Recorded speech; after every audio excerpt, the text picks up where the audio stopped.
Buenas noches, este es el diácono Santiago Rosado de la iglesia de San Sebastián en San Agustín, Florida.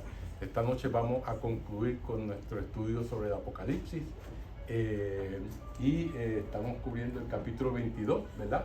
Que el título es El río de agua de vida.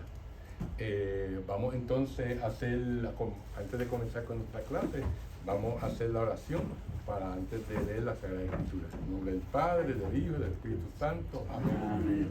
Señor Jesús, abre mis ojos y mis oídos a tu palabra, que lea y escuche yo tu voz y medite tus enseñanzas.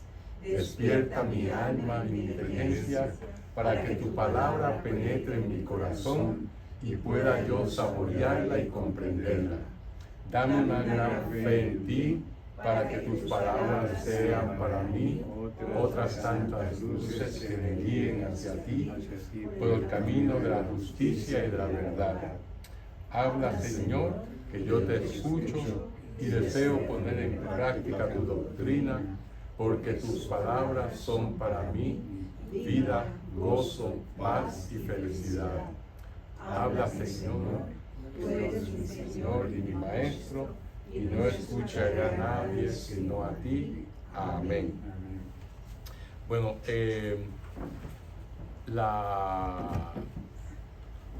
vamos a comenzar esta clase en el último versículo que nos quedamos la vez pasada.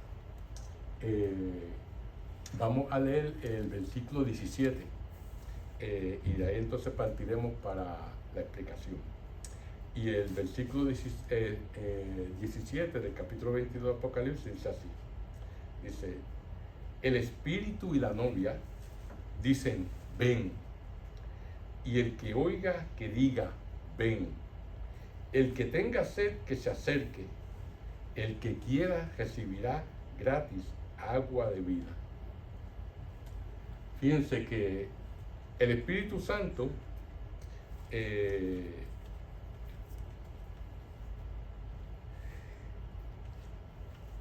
vean que en este pasaje la relación tan cercana entre el Espíritu y la novia nos da una lección bien profunda en cuanto a la relación del Espíritu, María y la Iglesia.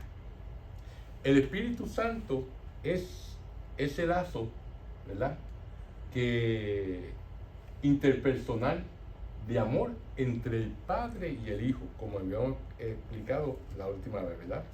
O sea que el Espíritu une la primera y la segunda persona de la Santísima Trinidad en Él mismo. En el Espíritu, el Espíritu, el Padre, da al Hijo todo lo que Él es, ¿verdad? Y el Hijo le corresponde dando toda su vida al Padre. Por eso Jesús, y una otra vez, le decía a sus discípulos, como por ejemplo cuando Felipe le preguntó, no basta con que nos enseñe el Padre. Y Jesús le dijo, pero Felipe ha estado tanto tiempo conmigo, quien me ve a mí ve al Padre, ¿verdad? Porque verdaderamente el Padre le da al Hijo todo lo que Él es. Por lo tanto, en el Hijo vemos al Padre, ¿verdad? ¿Y cómo le corresponde el Hijo al Padre? Dándole su vida, haciendo la voluntad del Padre, hasta el punto de morir por nosotros y una muerte de cruz, ¿verdad? Por lo tanto, el amor de ellos no es un amor que es dado en un momento en específico, ¿verdad? Así como nosotros los seres humanos, ¿verdad? Sino que es una dinámica eterna de dar vida y amor. En otras palabras, es un eterno acto de dar. Esta acción y ese lazo de amor es el Espíritu Santo, ¿verdad? Como hemos dicho anteriormente, el amor entre el Padre y el Hijo, eso es el Espíritu Santo.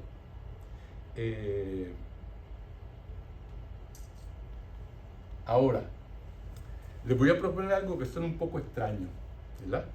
Pero les aseguro que esto que vamos a explicar ahora sigue la enseñanza de los primeros padres de la iglesia, como por ejemplo San Efrén, San Metodio, ¿verdad? ¿Se acuerdan? San Metodio fue uno de los que evangelizó Rusia, ¿verdad? y fue con su hermano Cirilo el que hicieron el alfabeto cirílico que se usa hoy en día en el idioma ruso, ¿verdad? Y también sigue la línea de enseñanza de teólogos, ¿verdad? De santos modernos como Edith Stein, ¿verdad? Y teólogos tan respetados como el Papa Benedicto XVI y Scott Hahn. O sea que esto no es algo que uno se está sacando de la manga, ¿verdad?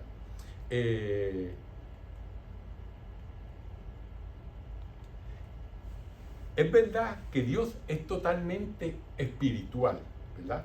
Y no tiene cuerpo, y por lo tanto no tiene género, ¿verdad? No es hombre ni es mujer. Sin embargo, al espíritu se le llama frecuentemente en términos maternales, ¿verdad? Claro está, el espíritu no es femenino, ya que Dios es espiritual, ¿verdad? El Padre tampoco es masculino, ¿verdad?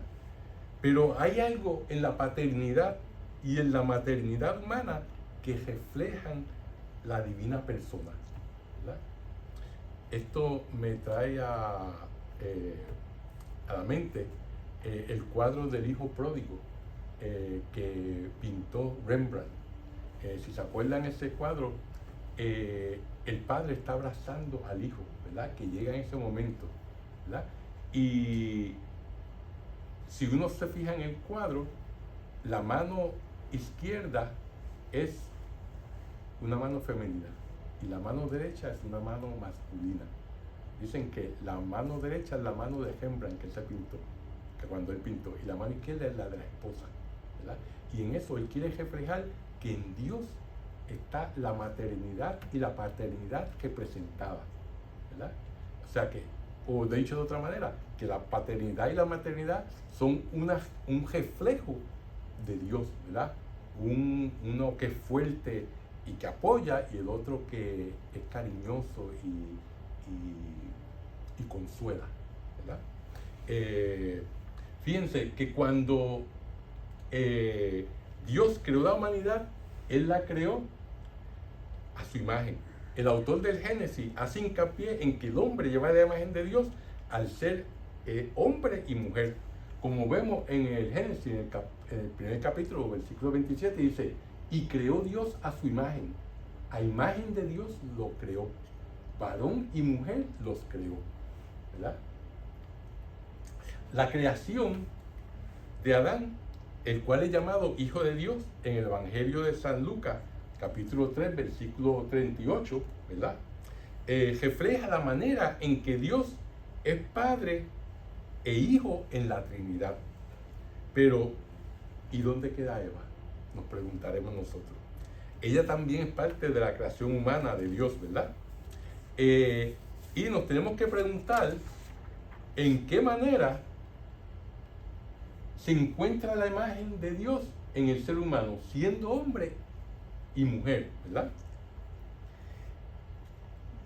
Hay que tener cuidado porque al principio de la iglesia había una herejía, se llama el macedonianismo, ¿verdad? Y al principio de la iglesia decían que el Espíritu Santo no podía ser Dios porque Él no era hijo de Dios, ¿verdad? La Biblia no decía que era hijo de Dios. Y solamente los hijos e hijas podían decir que compartían la misma naturaleza, ¿verdad? Ya que el Espíritu procede del Padre de una manera diferente de cómo proviene del Hijo, entonces decían estos herejes que Él no podía verdaderamente compartir la naturaleza divina. Repito, esto era lo que decían los herejes que se llamaban macedonianismo al principio de la iglesia, ¿verdad? Sin embargo, San Gregorio de Nicianzo, ¿verdad?, tenía una contestación para ello. San Gregorio, uno de los 3 padres de la iglesia que salieron de Turquía, ¿verdad?, de esta región, junto con otros 2 padres de la iglesia. Ahora se me escapa el nombre de la región de Turquía, donde hay unas formaciones rocosas muy peculiares, y y él es uno de los padres orientales de esta región, junto con Basilio y otro San Gregorio. Son los tres. Capadocia se llama la región de Turquía. La región de Turquía de Capadocia dio estos tres padres de la iglesia, y uno de ellos es San Gregorio de Nacianzo. Se le llama Nacianzo porque él era obispo de Nacianzo, ¿verdad? No porque nació allí. Por lo tanto, la contestación de San Gregorio a estos herejes en aquella época decía que Eva no era hija de Adán, ¿verdad? Pero sin embargo ella tenía la misma naturaleza humana que Adán, ¿verdad? Ella no había sido creada de la misma manera que se creó Adán, ¿verdad? Si se acuerdan, ¿verdad? Eva fue creada de la costilla de Adán, ¿verdad? Sin embargo, ella también era humana, ¿verdad? Por lo tanto, es posible que el Espíritu proceda del Padre de una manera diferente de cómo el Hijo procede del Padre y todavía tenga la misma naturaleza, ¿verdad? Que es lo que nosotros profesamos todos los domingos en el credo, ¿verdad? De Nicea. Sin embargo, San Metodio fue un poco más allá que San Gregorio y explicó que Eva había sido creada por Dios y que había salido del costado de Adán. De esta misma forma, el Espíritu procede del Padre y del Hijo, como decimos en el credo, ¿verdad? Así como Eva fue hecha de la costilla de Adán, así San Metódico dijo que el Espíritu Santo es la costilla de la palabra. ¿Ah? Miren cómo pone esa relación. Así como Eva salió de la costilla de Adán, pues él correlaciona eso y dice que el Espíritu es la costilla de la palabra. La palabra es Jesucristo, ¿verdad? Ahora, el teólogo Matías Schinten nos dice que así como una madre humana es el lazo de amor entre el Padre y el Hijo, ¿verdad? Así el Espíritu Santo es el lazo de amor entre el Padre y el Hijo. Así como un padre engendra a su hijo en la madre, ¿verdad? Así el Padre engendra al Hijo en el Espíritu. ¿Verdad? Como decimos en el credo, engendrado, no creado, de la misma naturaleza, ¿verdad?, que el Padre. Ahora, este mismo teólogo y otros teólogos de esta manera notan que el rol del Espíritu es frecuentemente descrito como novia o en términos maternales en la Sagrada Escritura. Vamos a considerar otro punto. El Nuevo Testamento describe al Espíritu implicando roles maternales. Fíjense, a través del Espíritu Santo nosotros nacemos de las aguas bautismales, como dice Juan, el capítulo 3, versículos 5 al 6. También en la carta a los Gálatas de San Pablo dice, el Espíritu da frutos, ¿verdad? Y en la carta a los Romanos, capítulo 8, versículos 14 al 17, dice, el Espíritu se describe como alguien que nos cuida como niños. ¿Verdad? Estos solamente son algunos de los pasajes que podemos citar, ¿verdad?, de cómo se refiere al Espíritu Santo en el Nuevo Testamento de una manera maternal. Jesús mismo parece implicar ciertas características maternales del Espíritu Santo. Y esto lo vemos cuando Él nos dice que Él no dejará a la iglesia huérfana, cuando Él se vaya con el Padre. Y eso lo vemos en el Evangelio de Juan, capítulo 14, versículo 18, ¿verdad? Como sabemos, un huérfano es alguien que no tiene ni padre ni madre, ¿verdad? Sin embargo, Él nos dice que la iglesia no va a quedar huérfana porque cuando Él se vaya al Padre, el Espíritu va a estar con ella. Nosotros también podemos ver en el Antiguo Testamento cuando el Espíritu es descrito como sabiduría, ¿verdad? En el libro de Sabiduría, capítulo 9, versículo 17. También vemos en el libro de Siracide, que también se llamaba Eclesiástico, ¿verdad? En este capítulo 4, versículo 11, nos dice, nos habla del Espíritu Santo en términos maternales, en relación con los que le son fieles a Dios, cuando dice, la sabiduría educa a sus hijos y cuida de los que la buscan, ¿verdad? Por otro lado, a la sabiduría se le describe como una novia, como se ve en el libro de Sabiduría, el capítulo 8, versículo 2. Dice, la amé y la deseé desde mi juventud. Traté de tomarla por esposa, porque estaba enamorado de su belleza, ¿verdad? Ahora, vamos a ir un poquito más profundamente en esto. En cuanto a la relación del Espíritu y María, que hemos estado hablando del Espíritu como el Antiguo Testamento y el Nuevo Testamento se refieren en forma maternal, ¿verdad? Para que veamos cómo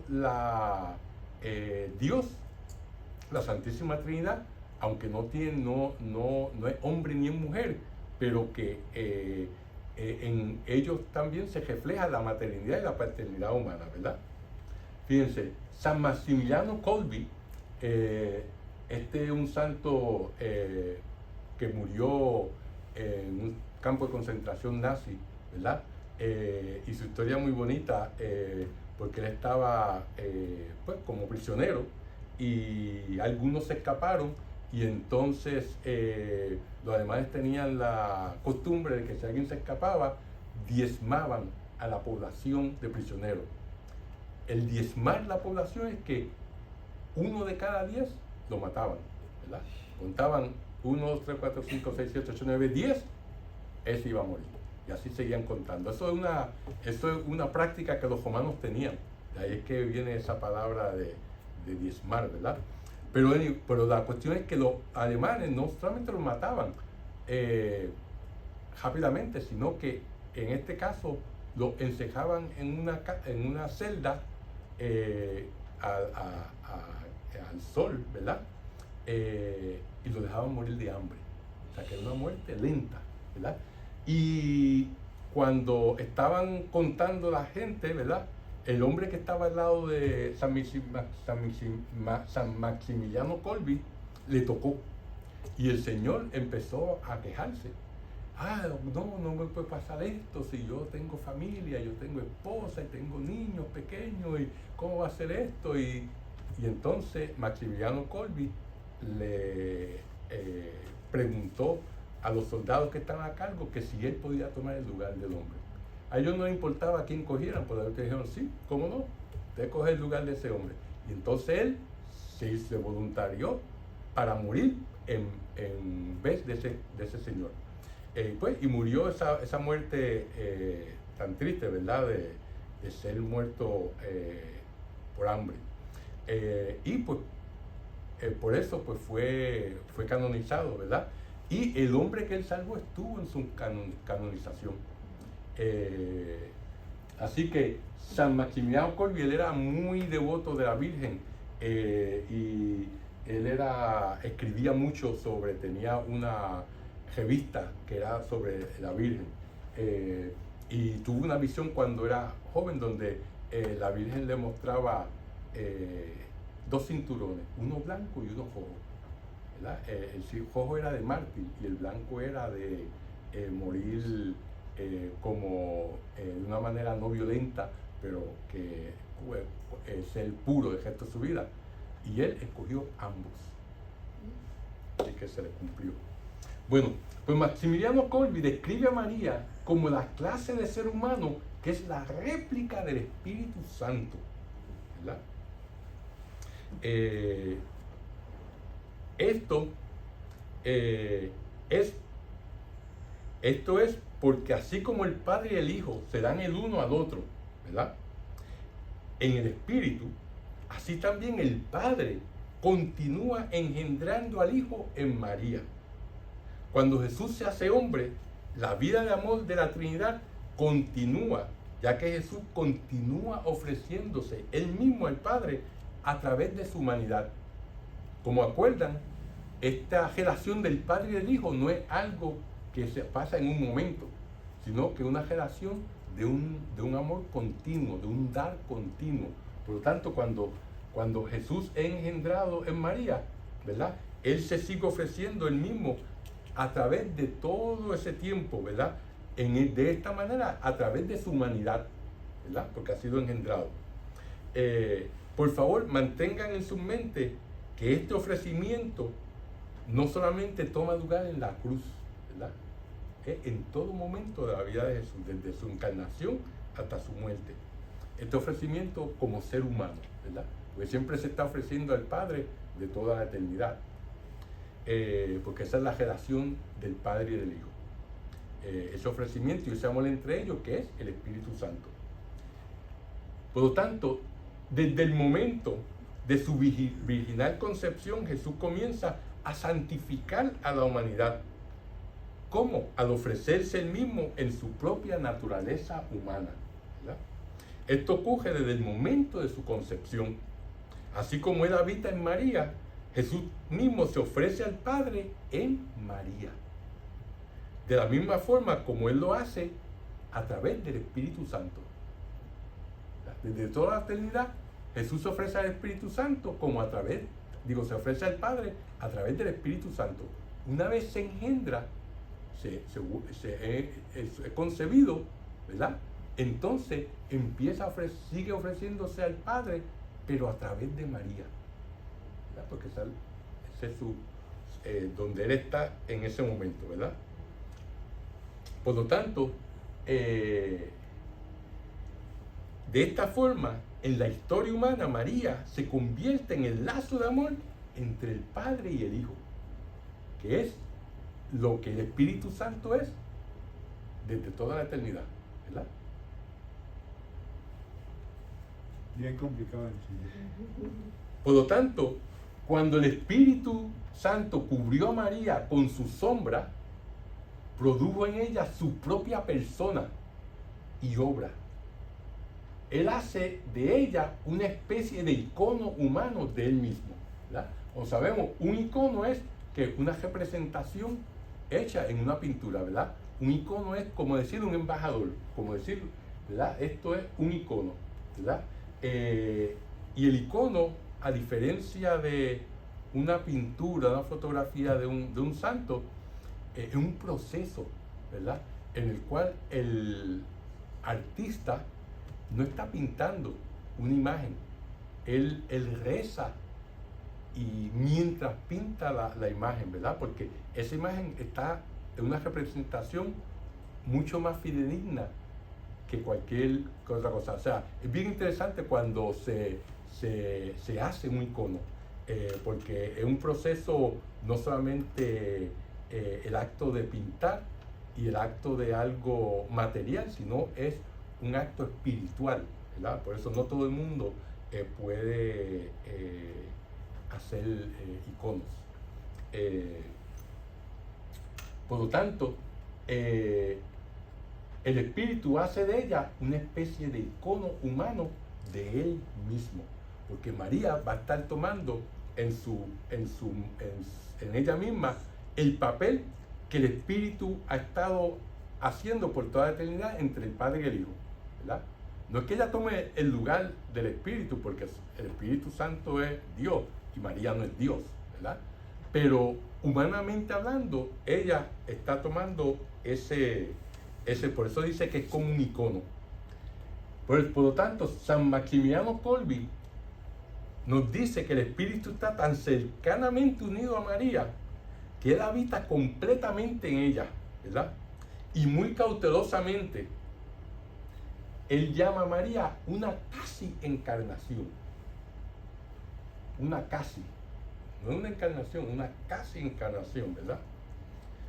Del Espíritu. Sin embargo, cuando él dice esto, está hablando claramente de la encarnación de una manera diferente a la que nosotros hablamos de la encarnación de la palabra, que es Jesús. No está hablando de ese tipo de encarnación. tengámonos claro, ¿verdad? El Espíritu nunca se hizo carne como el Hijo. Sin embargo, el Espíritu habita en la persona de María como en un templo, ¿verdad? La diferencia puede ser vista de esta manera. El Hijo no está presente en Jesús. El Hijo es Jesús. El Espíritu, sin embargo, no es María. Porque si decimos eso, estamos diciendo una herejía, ¿verdad? Pero, de una manera especial, nosotros podemos decir que el Espíritu está presente en la persona de María. María es el arquetipo de la iglesia, ¿verdad? Esto significa que al mirar a María nosotros podemos adquirir un mejor entendimiento de la presencia del Espíritu en la iglesia. Así como el Espíritu está poderosamente presente en la persona de María, también Él está unido con la iglesia. Y en la iglesia el Hijo se ofrece al Padre continuamente en la vida de los creyentes, o sea, en la vida de cada uno de nosotros, ¿verdad?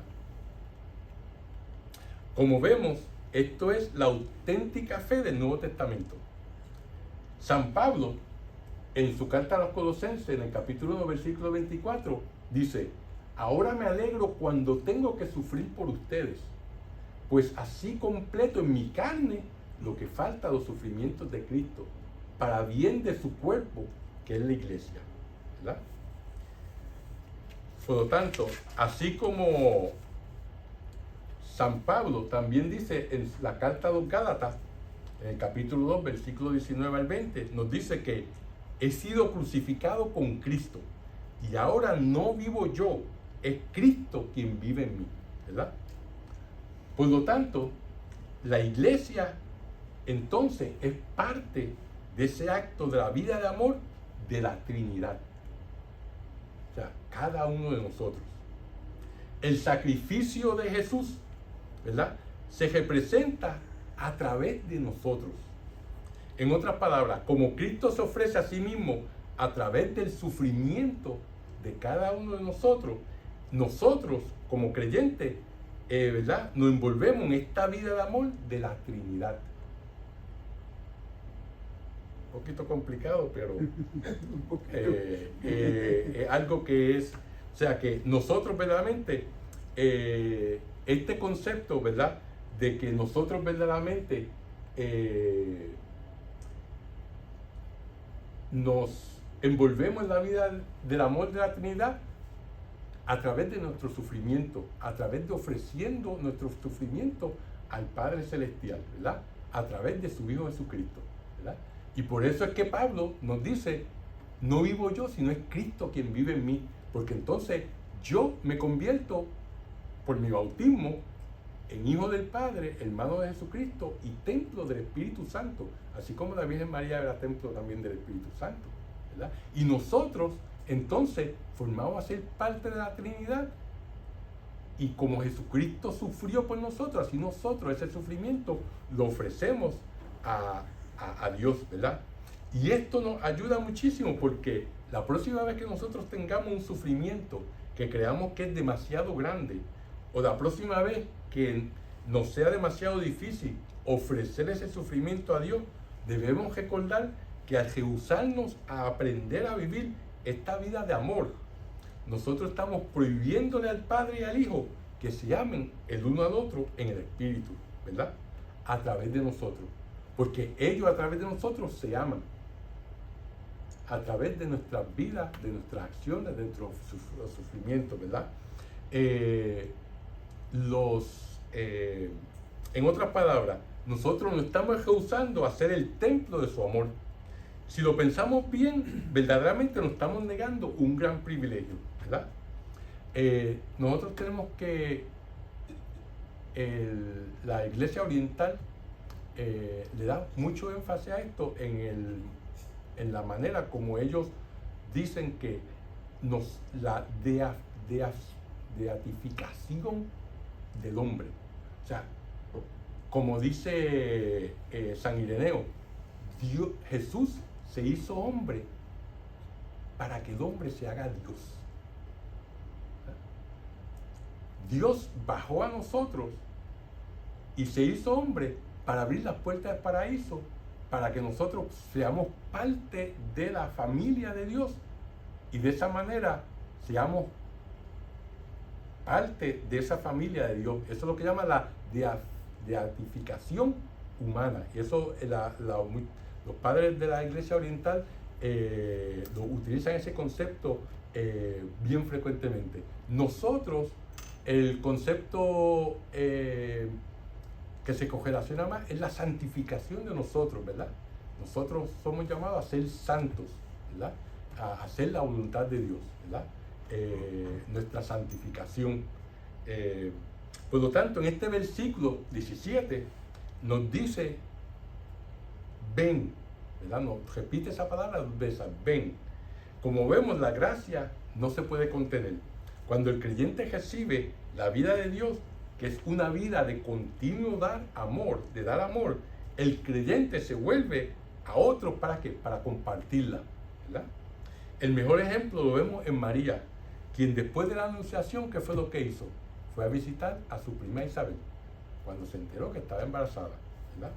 O sea que María siempre es el mejor ejemplo que nosotros, después de nuestro Señor Jesucristo, de lo que debemos de hacer y cómo debemos vivir nuestras vidas. Y con esto terminamos este versículo 17. Vamos entonces a leer el versículo 18 y 19, que dice así. Dice, el Espíritu, lanzó una advertencia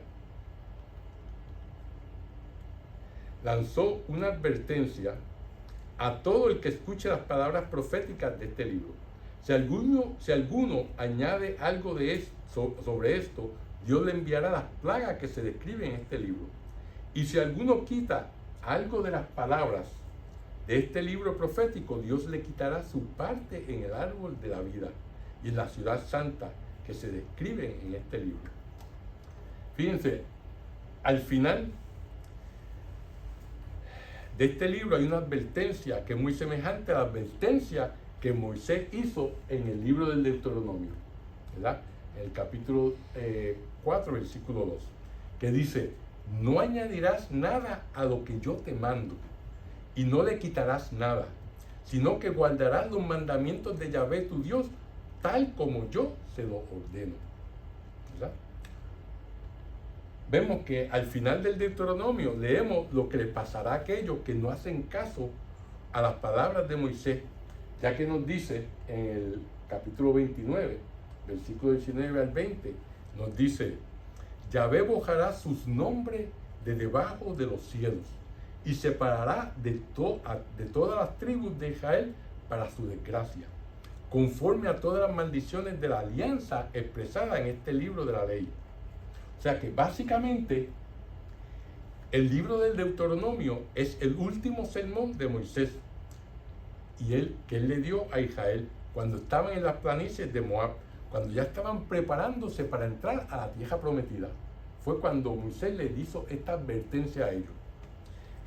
En el Apocalipsis, los cristianos que están al borde de la eternidad, ¿verdad?, que se están preparando para entrar en la verdadera tierra prometida, que es los cielos, ¿verdad?, Dios les da una advertencia severa, de la misma manera como Moisés lo hizo. Básicamente nos dice que todavía no hemos llegado y que no nos vayamos a perder antes de entrar a recibir nuestra recompensa, ¿verdad? O sea que es como el viejo adagio que dice que no nos ahoguemos antes de llegar a la orilla, ¿verdad? No está nadando.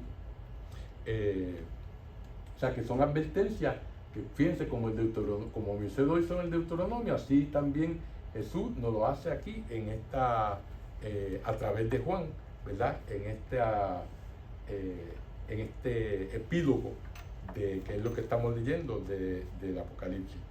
Ahora vamos entonces a leer los próximos versículos 20 y 21, que son los últimos versículos del libro, que dice, el que da testimonio de todo esto dice, sí, voy a venir pronto. Amén. Ven, Señor Jesús. Que la gracia del Señor Jesús sea con todos. Amén. Fíjense que la promesa de que Jesús viene está siendo fortalecida con la fórmula juramentada de amén. La venida de Jesús es definitivamente inminente. Como sabemos, Él, pues, hemos dicho, vino en el año 70, ¿verdad? En esa primera venida donde fue el juicio de Jerusalén, ¿verdad? La destrucción del templo y de la ciudad. Él también viene en cada celebración de la Eucaristía. De hecho, viene cada vez que en la liturgia decimos la palabra amén. Su venida en la Eucaristía hace que su venida ocurra todos los días, ¿verdad? Sabemos que aquellos que siguen al Señor no tienen nada que temer cuando Jesús venga al final de los tiempos. Por ello, ellos deben alegrarse por su venida. Por eso la iglesia dice en su oración, ven Señor Jesús. Entonces el libro termina con una oración que el pueblo de Dios persevere y nos dice que la gracia del Señor Jesús esté con todos. A través de la gracia de Dios, la iglesia va a aprender a vivir esa vida de amor continuo y va a orar más ansiosamente por la venida de nuestro Señor. Que es lo que decimos en ¿dónde? En el Padre nuestro, ¿verdad? Venga a nosotros tu reino, ¿verdad? Ahora, ¿qué aprendemos en estos dos últimos capítulos del Apocalipsis para ponerlo en práctica en nuestra vida diaria? Bueno, pues los capítulos 22 y 21 nos enseñan que la iglesia no es simplemente una realidad humana, ¿verdad? Sino divina y también es una realidad celestial. En un sentido está relacionada a las dos naturalezas del mismo Cristo. Jesús es verdaderamente Dios y verdaderamente hombre, ¿verdad? Y así la iglesia es humana y es divina, ¿verdad? Que somos el cuerpo de Cristo, el cuerpo místico, donde Jesús es la cabeza y nosotros somos el cuerpo. Por lo tanto, haciendo una analogía entre la iglesia y la Trinidad, la primera es verdaderamente humana y divina, ya que comparte la vida divina de la Trinidad, ¿verdad? Es muy importante que en nuestros días nos demos cuenta de esto. Muchas veces las personas piensan sobre la iglesia en términos estrictamente humanos, ¿verdad? Uno habla de un papa conservador, ¿verdad? O de un papa liberal, ¿verdad? Parece que piensan que se pueden cambiar las enseñanzas de la iglesia como se cambian las reglas de una liga de béisbol, ¿verdad?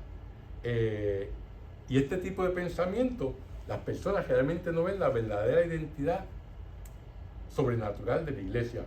La iglesia puede ser que cambie lo estético, ¿verdad? Pero las enseñanzas morales y las enseñanzas, los dogmas de la iglesia, eso no se cambia, porque eso viene de donde son, vienen de Jesucristo, ¿verdad?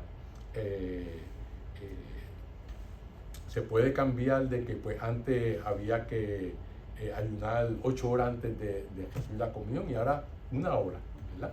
Eso es algo que es para facilitar a las personas, pero eso no es algo que un dogma de fe, el cuánto tiempo es del ayuno, ¿verdad? Pues la iglesia pues cambia eso para facilitar, pero por ejemplo pues no se puede cambiar la enseñanza de que para recibir la comunión hay que estar en gracia, ¿verdad? Por lo tanto, si uno está en pecado mortal, no puede recibir la Sagrada Comunión. O sea que son cosas que, unas cosas se pueden alterar porque son accidentales, pero las cosas que son fundamentales no se pueden, la iglesia no las altera. Por tanto, la misión primordial de la iglesia no es amasar gran fortuna, ni ser popular, ni llenarse de importancia, ¿verdad? Su meta principal es la unión con Dios. Por ello la iglesia muchas veces es más efectiva cuando la persiguen. En verdad, cada vez que la cristiandad se declara ilegal, la fe florece, ¿verdad? De todo esto podemos aprender que ser católico es mucho más que usar cruces, que tener un puesto en nuestra parroquia o ir a eventos religiosos o sociales. A pesar de que todo esto es importante, ¿verdad? Realmente es secundario. Nuestro propósito principal es vivir nuestra vida amando de la misma manera como el Espíritu Santo nos ama a nosotros, ya que Él es quien nos brinda la verdadera vida de Dios aquí en la tierra y en la vida eterna. Los quiero dejar con este pasaje que lo encontré esta mañana leyendo la Sagrada Escritura. Y es de la primera carta de Juan, capítulo 4, versículo 17 al 18. Y dice: la señal de que el amor ha llegado a su plenitud en nosotros está en que tenemos plena confianza ante el día del juicio. Está refiriéndose al juicio final, ¿verdad? Porque ya en este mundo somos semejantes a Él. En el amor no hay lugar para el temor. Como siempre nos dice Jesucristo, no tengan miedo, ¿verdad? Y los papas nos lo repiten. Al contrario, el amor perfecto elimina el temor, porque el temor supone un castigo, y el que teme no ha llegado a la plenitud del amor, ¿verdad? Eso es algo que, pues, si verdaderamente vivimos en Cristo y verdaderamente somos sus amigos y seguimos sus mandamientos, no tenemos que tener ningún miedo del juicio personal ni del juicio final, ¿verdad? Porque, como dice en otro pasaje de la Escritura, la misericordia se ríe del juicio, ¿verdad? Y eso es lo que verdaderamente este libro de Apocalipsis nos quiere enseñar. No un libro para, como hemos dicho tantas ocasiones, no un libro para que tengamos miedo de lo que va a pasar al final, porque no, nosotros pedimos, cada vez que rezamos el Padre Nuestro, pedimos que venga a nosotros su reino, ¿verdad? Que Jesucristo venga.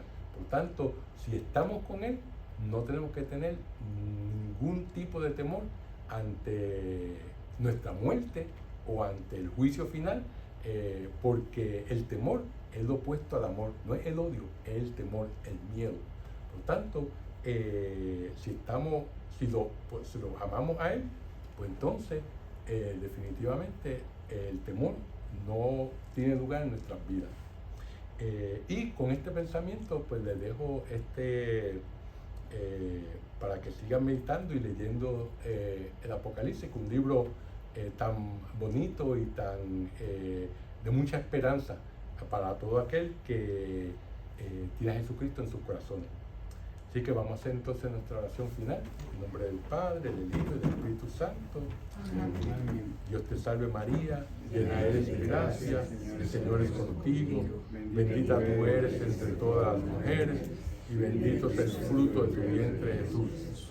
Santa María, Madre de Dios, ruega por nosotros pecadores, ahora y en la hora de nuestra muerte. Amén. Gloria al Padre, al Hijo y al Espíritu Santo, como en el principio, ahora y siempre, por los siglos de los siglos. Amén. Que el Señor los bendiga, los guarde de todo mal y los lleve a la vida eterna. Amén. Con el Padre, del Hijo y del Espíritu Santo. Amén.